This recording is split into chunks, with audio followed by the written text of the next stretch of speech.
Baik, Assalamualaikum warahmatullahi wabarakatuh. Semuanya, pada kesempatan ini kita akan membahas tentang kesalahan logika. Jadi di sini ilmu logika ini sebenarnya bukan merupakan hanya teori begitu di dalam filsafat, tetapi juga keterampilan. Keterampilan untuk apa? Tentu keterampilan untuk menerapkan hukum-hukum pemikiran dalam bentuk praktik gitu. Jadi ini sebabnya kemudian disebut sebagai filsafat praktis. Nah, kemudian berpikir ini merupakan objek material di dalam logika. Nah, kita ketahui bahwa inti dari pemahaman ini, logika itu mempelajari berpikir sebagai objek material. Ini berpikir merupakan aktivitas rasio manusia untuk pengetahuan gitu. Kemudian melalui proses ini, manusia diharapkan bisa mendapatkan kebenaran. Jadi dengan kata lain, kalau logika itu akan membantu memastikan bahwa cara berpikir kita benar, sistematis, lurus begitu, dan kemudian menghasilkan kesimpulan yang juga benar, seperti itu. Jadi ada pertanyaan seperti ini. Kapan pemikiran disebut lurus? Nah,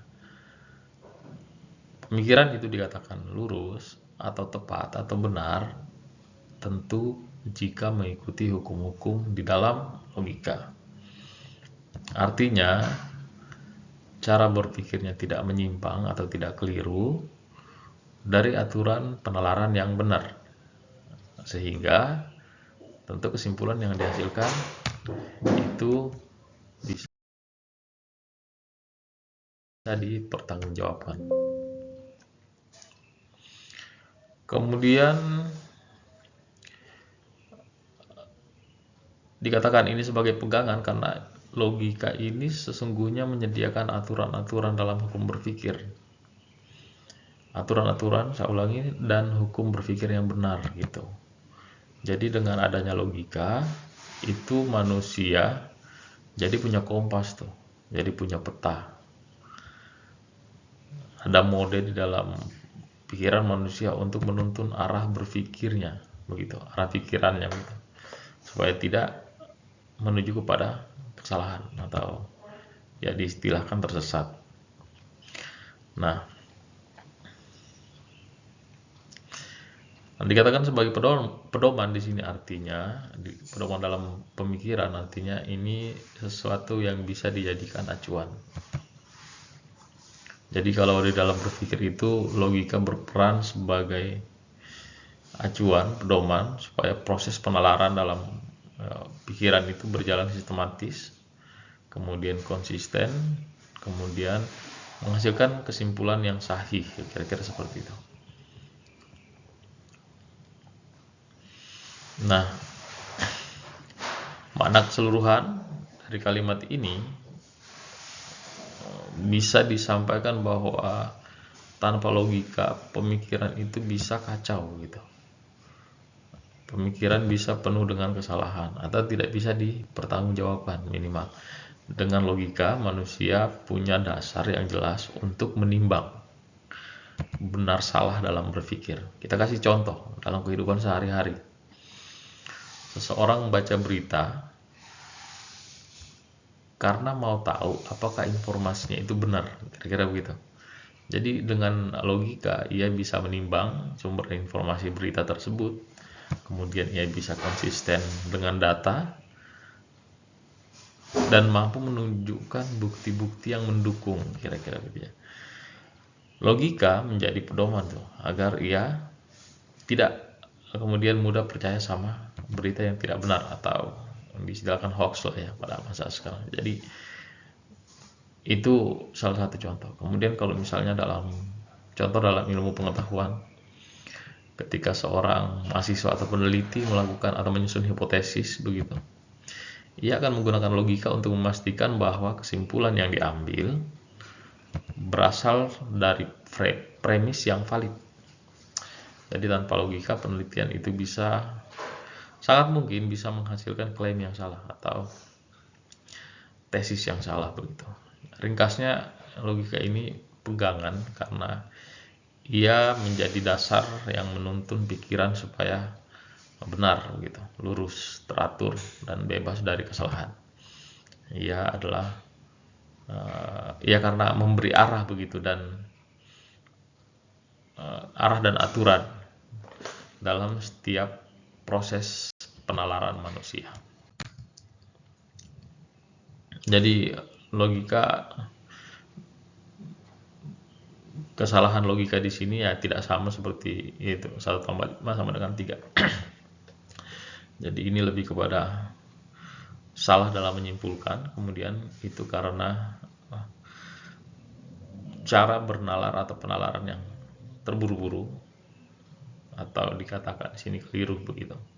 Contohnya buat kalimat ini, si Iwan adalah blasteran Amerika Jawa, wajahnya pasti ganteng. Nah, itu salah satu dalam kesalahan penyimpulan gitu.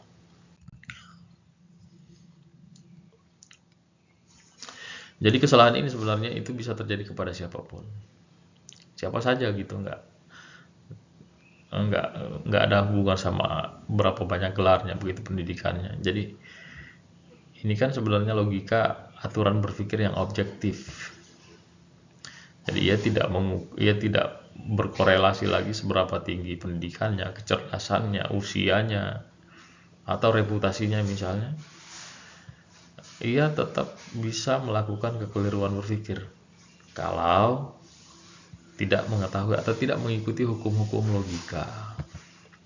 Kenapa gitu? Ya, jelas gelar akademik, kecerdasan itu tidak otomatis menjamin cara berpikir yang benar gitu.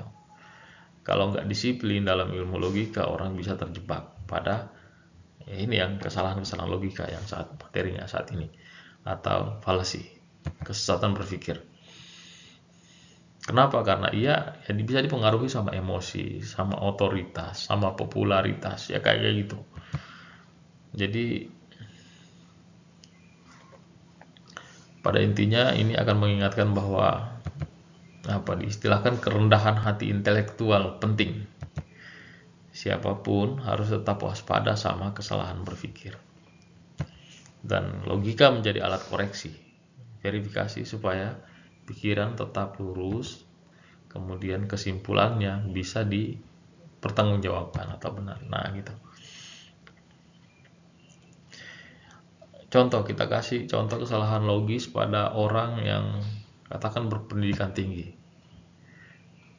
Seorang profesor bilang, profesor kan itu level tertinggi dari prestasi akademik gitu ya. Teori ini pasti benar karena saya yang nulis. Nah, ini jelas masuk dalam kategori fallacy of authority. Kenapa? Karena ya kebenarannya tidak bisa ditentukan oleh siapa yang ngucapin gitu, tetapi oleh bukti dan logika. Nah, seperti itu. Mudah-mudahan bisa dipahami. Kita lihat kesalahan yang pertama. Hasty generalization, generalisasi tergesa-gesa, generalisasi tergesa-gesa. Nah, jenis kesalahan logis ini itu terjadi kalau seorang menarik kesimpulan umum hanya berdasarkan 1 atau 2 contoh kasus tanpa bukti yang cukup gitu. Nah, kesalahan ini muncul karena sampelnya terlalu kecil atau tidak mewakili keseluruhan. Akibatnya kesimpulannya menjadi tidak valid. Ya, bisa dipastikan itu pasti akan cenderung menyesatkan. Kalimatnya, kita ambil contoh kalimat dalam kehidupan sehari-hari begitu. Misal saya bertemu 2 orang dari kota X yang tidak ramah. Berarti semua orang dari kota X tidak ramah. Ini jelas salah karena hanya berdasarkan dua contoh lalu disamaratakan seluruh populasinya. Nah, misal kalau dalam pendidikan, ya, mahasiswa A dan B malas belajar. Jadi semua mahasiswa di jurusan itu pasti malas. Jadi ya, kesimpulan inilah yang kemudian dikatakan kesimpulan yang tergesa-gesa karena hanya melihat dari dua orang, kemudian digeneralisasi seluruh jurusan. Nah, ini berakibat pada kesalahan generalisasi tergesa-gesa. Jadi intinya bahwa generalisasi tergesa-gesa ini terjadi ketika kesimpulan umum ditarik dari bukti yang terlalu sedikit. Kesalahan ini sebenarnya bisa dihindari. Bagaimana caranya? Ya, menggunakan data yang lebih banyak dan representatif tentunya. Cek apakah contoh itu benar-benar mewakili keseluruhan. Jadi tidak perlu terburu-buru menyamaratakan. Ya, seperti itu untuk kesalahan pertama, generalisasi tergesa-gesa. Jadi ini terjadi karena kesimpulan yang ditarik atas satu atau dua contoh kasus yang umumnya begitu, namun kemudian sebagian besar mengalami hal yang sama.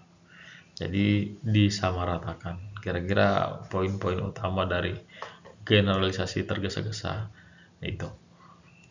Selanjutnya, ini ada contoh-contoh yang lain, kalimat-kalimat verbal yang sering terjadi ya di dalam keseharian, seperti bilang semua cowok sama saja, semua orang kaya pasti jahat, dan seterusnya. Semua orang kaya pasti tidurnya nggak tenang, dan seterusnya, karena takut kalau dia ngambil hartanya. Nah, itu bentuk generalisasi tergesa-gesa dan masih perlu verifikasi. Kemudian ada istilah kesalahan logika, itu non sequitur. Ya, ini dari bahasa Latin ya. It does not follow, artinya ya tidak mengikuti begitu. Jadi dalam ilmu logika ini kesalahan berpikir di mana kesimpulan tidak mengikuti premis. Makanya disebut belum tentu. Karena meskipun ada premis, kesimpulan yang ditarik itu tidak relevan dengan kenyataan atau tidak logis. Nah, kesalahan ini biasanya terjadi karena premis karena keliru dalam menggunakan premis atau hubungan antara premis. Kemudian kesimpulannya tidak valid.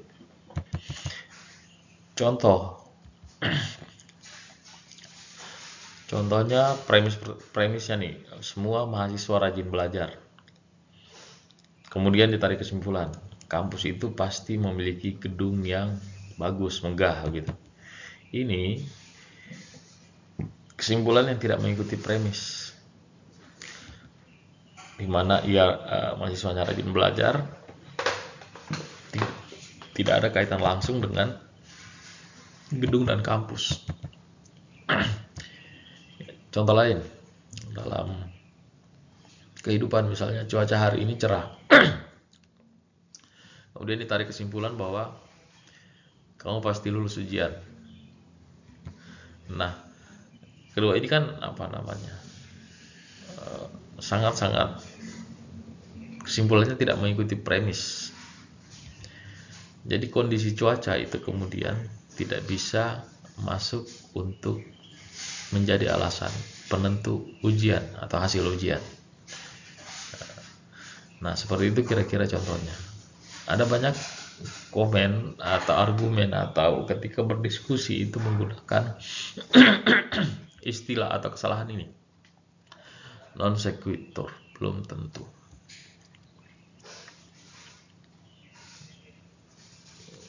Nah, kemudian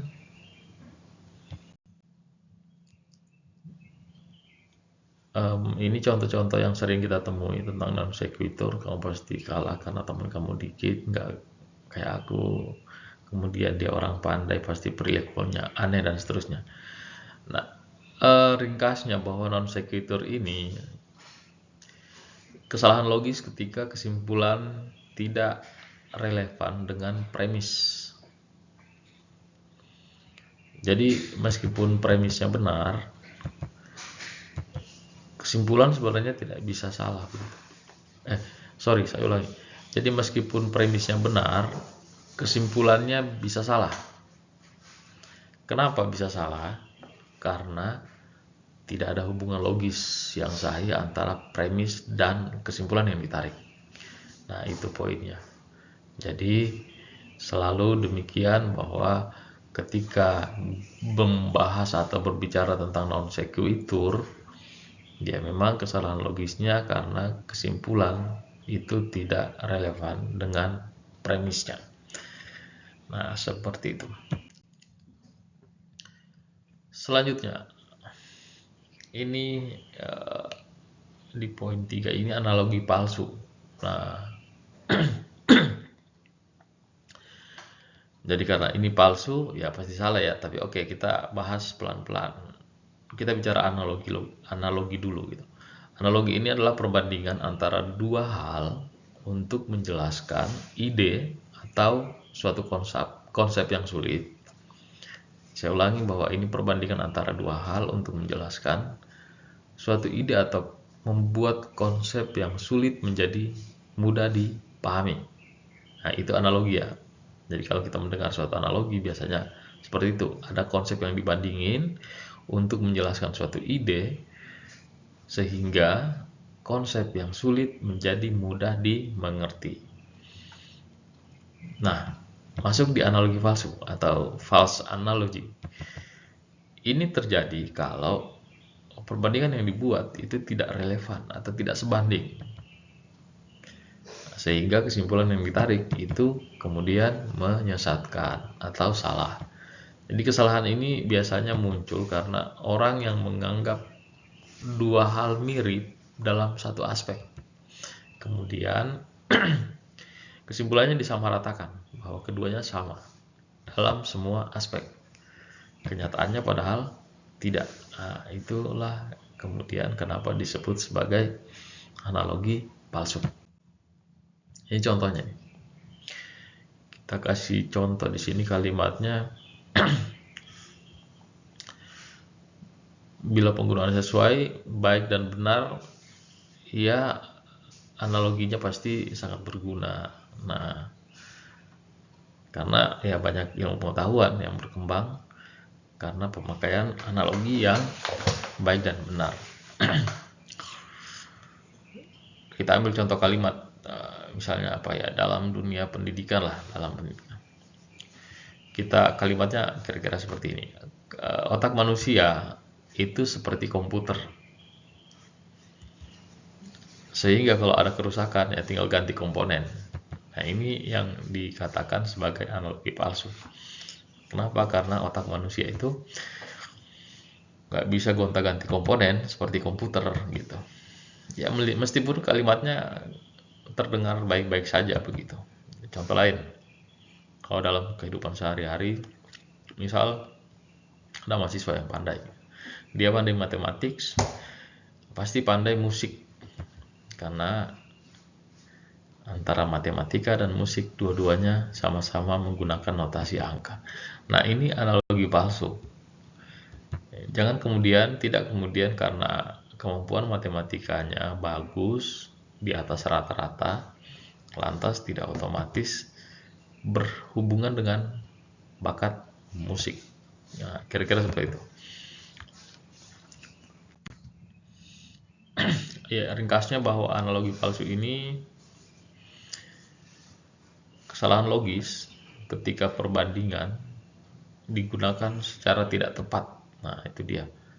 Sehingga kesimpulan yang dihasilkan ya juga pasti tidak tepat.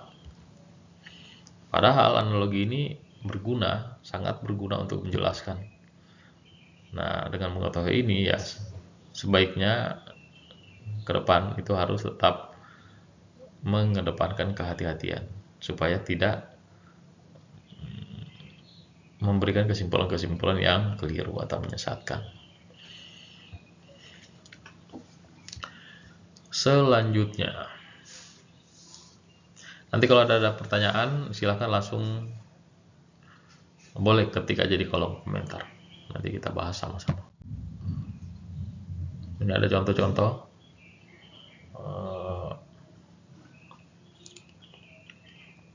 kalimatnya. Kalau kepala manusia dipotong, maka matilah manusia itu. Begitu juga jika kepala negara dibunuh, maka hancur negara itu, dan seterusnya. Nah, ini contoh-contohnya bisa dibaca. Kemudian, ya, dengan memahami makna inti, ya saya rasa dengan menyusun kalimat sesuai dengan contoh itu akan jauh lebih mudah begitu. Jadi ya silahkan nanti disesuaikan untuk meluangkan waktu tetap mempelajari materi-materi ini. Kemudian kita masuk di materi penalaran melingkar, circular reasoning. Nah, di penjelasan ini juga kesalahan logis, dimana kalau kesimpulan yang dimasukkan dalam premis, kemudian premis itu dipakai untuk membuktikan kesimpulan, sehingga akibatnya premis dan kesimpulannya kemudian sama. Jadi di dalam kesimpulan itu sebenarnya tidak ada bukti baru yang mendukung, makanya disebut sebagai penalaran melingkar. Kemudian ya kesalahan ini bikin argumen yang tampak melingkar, berputar-putar. Jadi ia tidak punya dasar independen. Nah, itu dia. Sehingga ya kalau dianalisis mestinya salah, mestinya keliru begitu, karena ya memang ya akhirnya nggak ada dasar baru yang didapatkan. Di sini ada contohnya. Saya senang karena saya senang, saya tidak bisa nyanyi karena memang tidak bisa nyanyi. Itu contoh-contoh kalimat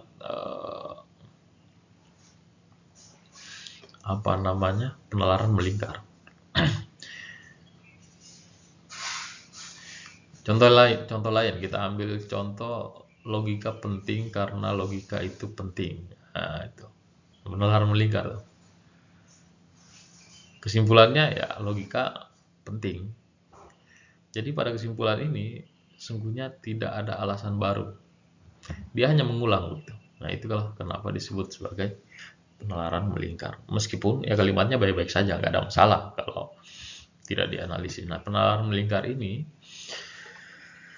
kenapa dikatakan sebagai kesalahan? Karena argumen yang disampaikan itu tidak memberikan bukti apa-apa. Karena sebenarnya kesimpulannya sudah terkandung di dalam premis. Kemudian berakibat pada argumen itu ya tidak bisa meyakinkan apa-apa dan hanya berputar pada dirinya sendiri. Nah, itu dia. Seperti itu untuk materi penalaran melingkar.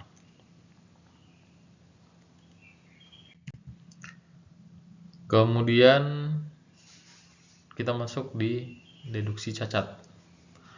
Nah, untuk deduksi cacat ini kesalahan logis dalam penalaran deduktif. Tentu masih ingat dalam silogisme bagaimana silogisme dibuat contoh dengan pola deduktif, premis pertama, premis kedua, kemudian kesimpulan. Nah, ini mungkin ada mirip-mirip sama non sequitur. Jadi gini, premis-premis kalau non sequitur itu kan premis-premis sama sekali tidak berhubungan dengan kesimpulan. Kalau ke deduksi cacat, premisnya masih ada hubungan dengan kesimpulan, tetapi hubungannya itu lemah sehingga ia dikategorikan tidak sahih, tidak benar, tidak valid gitu. Juga ada miripnya sama generalisasi tergesa-gesa, karena kesimpulan yang ditarik itu terlalu cepat dari premis yang diverifikasi tidak cukup kuat. Jadi gitu. Nah, kita lihat. Itu contohnya. Gleno seorang tentara bayaran, dia pasti orang kasar dan tidak berpendidikan. Dia seorang alim ulama begitu, kemudian pasti ucapannya benar dan seterusnya. Atau kita ambil contoh yang lain, semua mahasiswa yang rajin pasti lulus cepat. Budi rajin, kesimpulannya Budi pasti lulus cepat. Kedengaran baik-baik saja. Nah, ini yang disebut dengan deduksi cacat. Karena rajin bukan satu-satunya faktor kelulusan. Banyak variabel atau faktor lain yang mengintervensi, misal kurikulum, dosen, masalah pribadi, itu kan menentukan lulus atau tidaknya seseorang. Jadi ringkasnya, kalau deduksi cacat ini kesalahan berpikir deduktif. Premis dan kesimpulan masih berhubungan, tetapi kemudian hubungan logisnya itu tidak valid atau lemah. Sehingga kesimpulannya ya tampak meyakinkan sebenarnya, padahal tidak benar gitu. Ya, itu penjelasan dari deduksi cacat.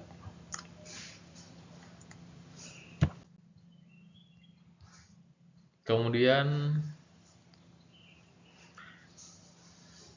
pikiran simplicitas, simplistic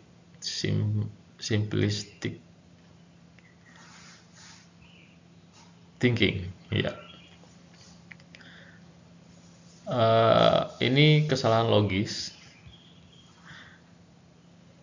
muncul karena seorang terlalu menyederhanakan masalah kompleks. Jadi gini, masalah yang rumit, banyak variabelnya, itu butuh analisis yang mendalam. Tapi di sini karena kategorinya pikiran simplicities, itu dipandang secara hitam putih aja, terlalu sederhana begitu, atau dualisme sederhana ya, sehingga berakibat pada solusi atau kesimpulan yang dihasilkan itu menjadi tidak akurat, dangkal atau salah gitu, menyesatkan. Kenapa begitu? Kesalahan ini sering terjadi karena orang mau mencari jawaban cepat, padahal realitanya itu tidak sesederhana itu. Jadi seringkali orang yang terlalu melihat masalah itu ya hitam putih aja, dualisme aja. Kemudian ya terjadilah kesalahan logika seperti ini. Nah, itu dia. Selanjutnya contoh ya. Nah, ini ada beberapa contoh, 2 contoh. Untuk pikiran simplisitas, agama kebenaran sejati, maka dari itu orang yang beragama pasti baik, sedangkan orang yang tidak beragama itu jahat dan tidak punya moral. Filsafat itu ilmu yang mencintai kebijaksanaan dan seterusnya, maka Anda harus sabar kalau dihina, dicaci, supaya menjadi bijak. Nah, itu contoh yang rasanya terlalu menyederhanakan. Bukan rasanya, kalau kita analisis, kita pikirkan, kita nalar, itu terlalu menyederhanakan. Nah, dalam kehidupan sosial misalnya, kalau orang miskin, kalimatnya gini, kalau orang miskin pasti malas kerja. Inilah yang kemudian masuk pada kategori simplicities. Karena gimana ceritanya, kemiskinan itu menjadi indikator orang malas. Kan kemiskinan itu punya beberapa faktor. Ada karena akses pendidikan, ada kesempatan kerja, ada karena struktur sosial. Jadi ya bukan sekedar malas yang menjadi patokannya. Jadi intinya kesalahan logis ini karena terlalu menyederhanakan masalah yang kompleks, menjadi seolah-olah hanya ada 2 sisi, benar salah, baik buruk, hitam putih, kira-kira begitu. Padahal kenyataannya seringkali itu berlapis dan ya harus dianalisis secara mendalam.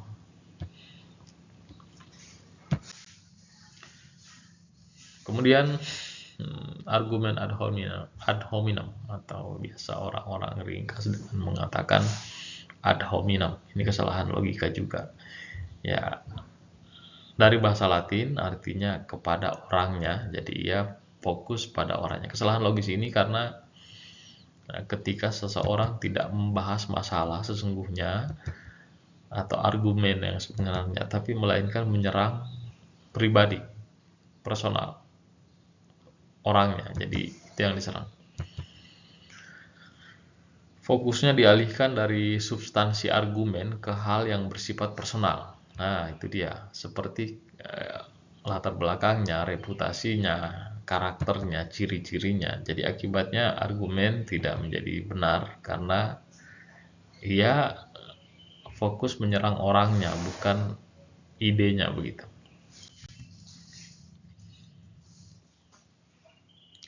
Ya, dorongan-dorongan semacam itu memang menyerang pribadi itu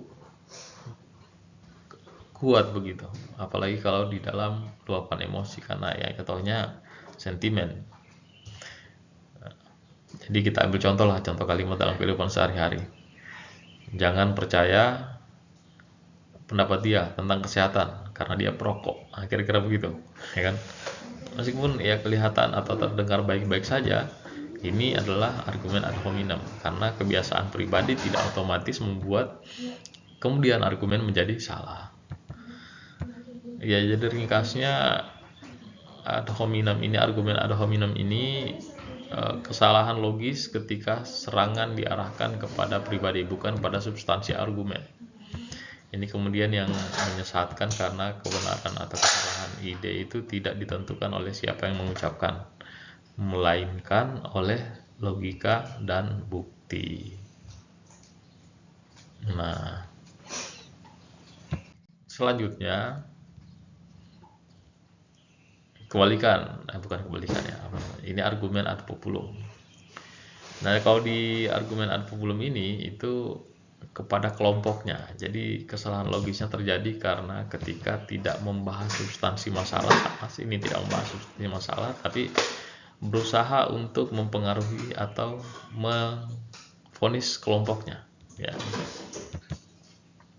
Baik itu dengan emosi, dengan popularitas, dengan kebencian dan seterusnya, suatu golongan ya. Jadi ini kelompok yang disalahkan. Fokusnya bukan pada kebenaran argumennya, tapi karena kelompoknya. Itu biasanya muncul ya umumnya yang terjadi itu dalam retorika politik, propaganda, debat publik. Ketika informasinya yang valid ditolak dan diganti kemudian dengan seruan-seruan emosional untuk mempengaruhi kelompok. Misal dalam politik ya, kita contoh kalimat, misal kita tidak boleh percaya pada partai itu atau ya partai X karena semua orang membencinya. Jadi ini jelas argumen ad populum karena argumennya hanya mengandalkan kebencian kelompoknya, tapi bukan fakta kebijakannya.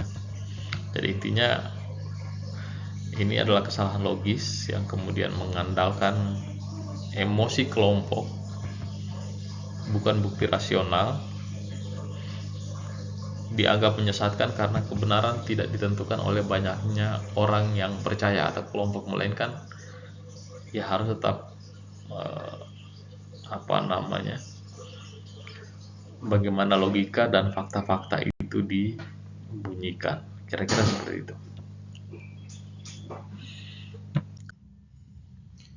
Ya, selanjutnya kita masuk di materi kewibawaan palsu atau false authority. Ini kesalahan logis ketika seseorang menggunakan nama atau reputasi atau kutipan tokoh tertentu secara salah untuk memperkuat argumen. Jadi kesalahan ini terjadi karena otoritas yang dikutip tidak relevan dengan topik atau kutipan yang dipakai secara keliru. Akibatnya argumen tampak meyakinkan hanya karena nama besarnya, otoritasnya begitu yang disebut. Padahal yang gak ada hubungan logis dengan masalah yang dibahas. Contoh kalimatnya, teori ini pasti benar karena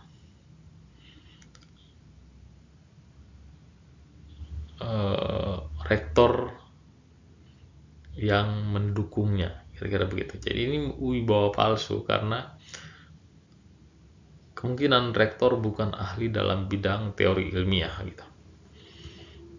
Contoh yang lain, obat herbal ini pasti manjur karena diminum oleh pemain sepak bola terkenal misalnya. Jadi itu juga contoh kewibawaan palsu karena pemain bola bukan otoritas medis. Nah, itu dia. Jadi ringkasnya bahwa kewibawaan palsu ini kesalahan logis yang terjadi ketika argumen bergantung pada nama besar atau kutipan otoritas yang tidak relevan. Jadi kebenaran suatu ide itu sebenarnya tidak ditentukan oleh siapa yang mengatakan, tapi tetap oleh logika dan bukti. Itu dia.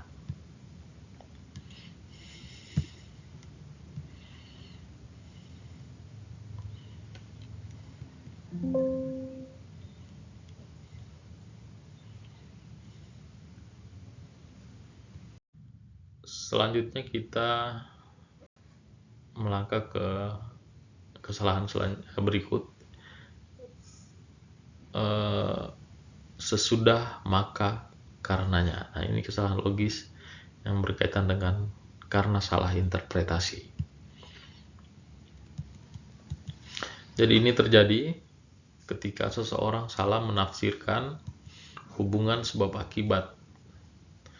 Itu karena suatu peristiwa yang terjadi setelah peristiwa yang lain, kemudian disimpulkan bahwa peristiwa pertama itu penyebabnya. Padahal urutan waktu tidak otomatis berarti kemudian hubungan sebab akibat, kira-kira begitu ya. Ya, urutan waktu tidak otomatis mengartikan hubungan sebab akibat. Ini sering muncul, apalagi di sini di Indonesia ya, dalam tahayul, dalam mitos, kepercayaan tradisional, orang menghubungkan dua hal yang kebetulan terjadi berdekatan gitu. Misal ada orang yang bilang, saya pakai cincin atau batu akik ini biar supaya sembuh dari sakit gitu, atau gelang misalnya. Itu artinya kan batu akik tersebutlah yang, atau gelang tersebutlah yang menyembuhkan gitu. Ini kesalahan logis karena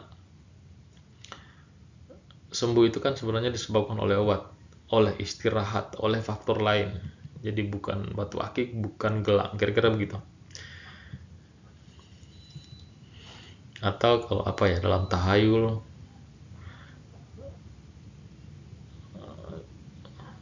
misal setelah kucing hitam lewat, saya mengalami kecelakaan ya. Pernah kan dengar kalimat-kalimat seperti itu?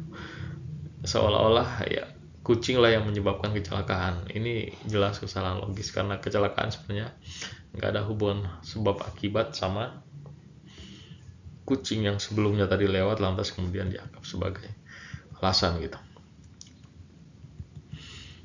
Nah, jadi sesudah maka karenanya ini kesalahan logis yang menganggap urutan-urutan waktu sebagai bukti sebab akibat, padahal itu belum tentu ada hubungan kausal gitu. Untuk menghindari, ya kita perlu mencari bukti nyata atau hubungan logis antara peristiwa. Jadi bukan hanya sekedar urutan yang kemudian dijadikan sebagai kesimpulan. Banyak yang mempercayai seperti itu, tapi sebenarnya itu adalah kesalahan logika. Baik, itu materi-materi pada kesempatan ini. Boleh banyak referensi yang bisa dijadikan bahan, kayak Pobenet yang 2012 itu Logical Fallacies. Dia spesialis buku yang membahas tentang logical fallacy. Bukunya The Ultimate Collection of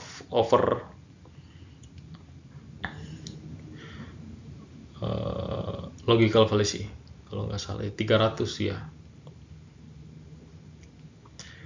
Logical fallacy itu ebook ya, kamu bisa diunduh sendiri. Kemudian ada materi Irving, M. Copy sama Carl Coven 2016 Introduction to Logic yang edisi 14 kalau nggak salah. Ada banyak, silahkan nanti diunduh kemudian dibaca-baca pada waktu dan kesempatannya. Begitu dia, terima kasih banyak atas atensinya. Kita akan bertemu lagi pada kesempatan yang lain mudah-mudahan. Semoga semakin semangat belajarnya. Sekian. Assalamualaikum warahmatullahi wabarakatuh.